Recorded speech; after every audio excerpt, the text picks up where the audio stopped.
I cannot tell you the last time I was truly excited to watch anything related to Star Wars.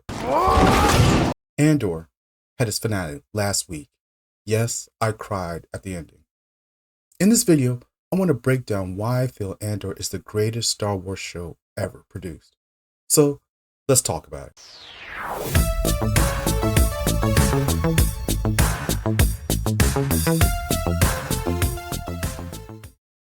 In my opinion, Andor is the greatest show Star Wars has ever produced because it's an incredible story in the Star Wars universe and not a great Star Wars story. Yes, there's a difference, and I want to thank r/Star Wars Reddit and Scooty Boozehound for encapsulating the sentiment.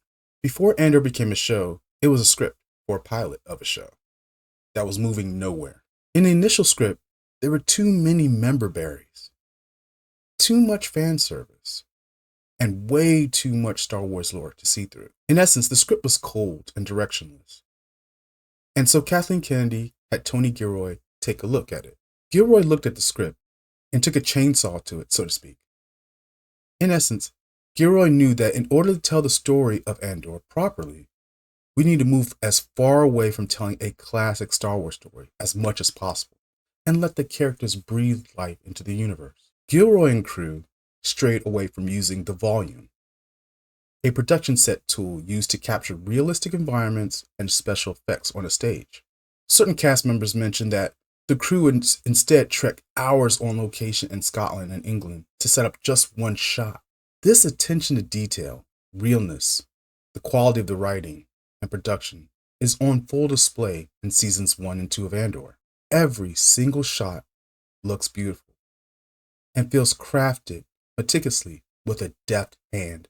Star Wars, over the years, has slowly devolved into an over-budget and tacky spectacle of bloat and excess. In my opinion, Andor has elevated what was already there.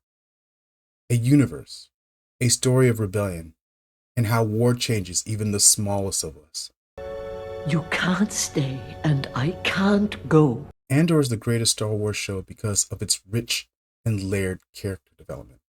Diego Luna as Cassian Andor is my favorite Star Wars character ever. He is a rogue, a spy, and a man with a tragic past, whose skills and talent bring him to the door of a great rebellion.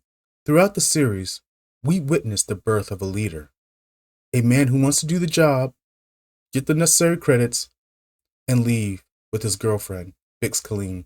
Diego effortlessly can be charming and cold. And I noticed while I was looking at him, I imagined that he would be an excellent James Bond. Stellan Skarsgård as Luthen Rael is a close second to Andor in terms of being my favorite character ever. Luthen is a man who has sacrificed everything for the cause of freedom. For Luthen, the cause is the only thing he lives for. Luthen is a master spy and is one of the founding members of the Resistance. His influence is so vast that he is responsible for the creation of not only the Resistance, finding the home world of the Resistance, called Yavin. Yavin is a place Luthen can never go to. He sees the potential in Andor and wants him to be better than he has been. Luthen pushes others past their limits, and when the time comes, he is willing to make the ultimate sacrifice to prove his measure to the fight for freedom. Denise Gough as Dedra Meero is a perfect psychopath in Star Wars. Yes, Denise is also the voice of Yennefer Venderberg. Well, there's not a youth out there who doesn't have a wolf in his belly. Dedra is a woman who has worked her way up through ISB ranks, through her out-of-the-box strategic way of thinking and unstoppable ambition. Throughout the series, we witness Dedra carve out little pieces of emotion to become a more efficient and cold-blooded tactician. Dedra's love for Syril is even used to propel her to a new position in the ISB inner circle for a secret mission she and Syril will pay dearly for. She reminded me of Elizabeth Holmes in some regards. Dedra's mannerisms, her frown, allow her to give off this masculine sheen of authority in moments. With Syril, she will let her sheen slip just a bit before having to place it on again. Adria Arjona, as Bix Colleen, was not only the love interest of Cassian, but also a spy and fighter in her own right. In Season 1, she mainly oversaw communications with Luthen in Season 1, but when she was captured and endured the worst of offenses, this specific event left a scar no drug or kiss from Cassian could heal. Adria played the role of Bix, a role that could have easily been a throwaway role with a delicate resolve a great actress like her could pull off. Bix knows that Cassian means more to the rebellion than she could ever know, and that she must protect him from any possibility of leaving that fight. Bix chooses to sacrifice her hope and dreams of being with Andor to give him the edge he needs to see the universe have a better tomorrow. Her end is bittersweet.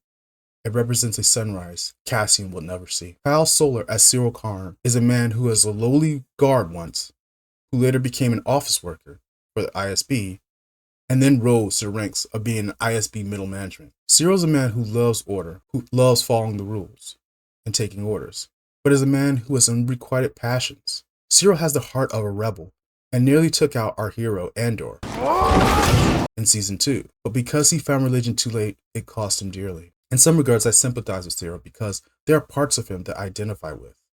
You know, the whole not rocking the boat, listening to your mother. These are the affinities I share with Cyril. However, Cyril's fatal flaw was not that he loved strong women, it's that he loved the wrong strong women. And maybe in the end, he knew that, but did not care. He was protecting what he loved. Andor is the greatest Star Wars show because it makes me feel hopeful about what could possibly be. I did a video a few months back that shows, like the Acolyte, Skeleton Crew, and Andor, show what could be possible if Lucasfilms and Star Wars in general move away from telling about the Skywalkers and start to tell more compelling stories in the Star Wars universe. The key word is universe. A multitude of stories of different people, races, perspectives, upon a multitude of genres can be told in this universe.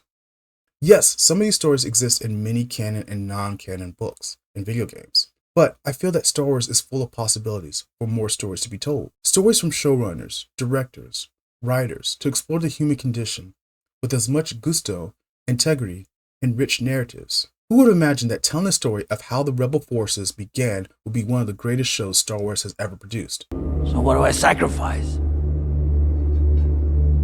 Everything! Thank you, Kathleen Kennedy. Thank you, Tony Gilroy and crew. You cooked the out of this show. If you like what I had to say, feel free to like, share, and subscribe. I'll see you when I see you. Cabs out.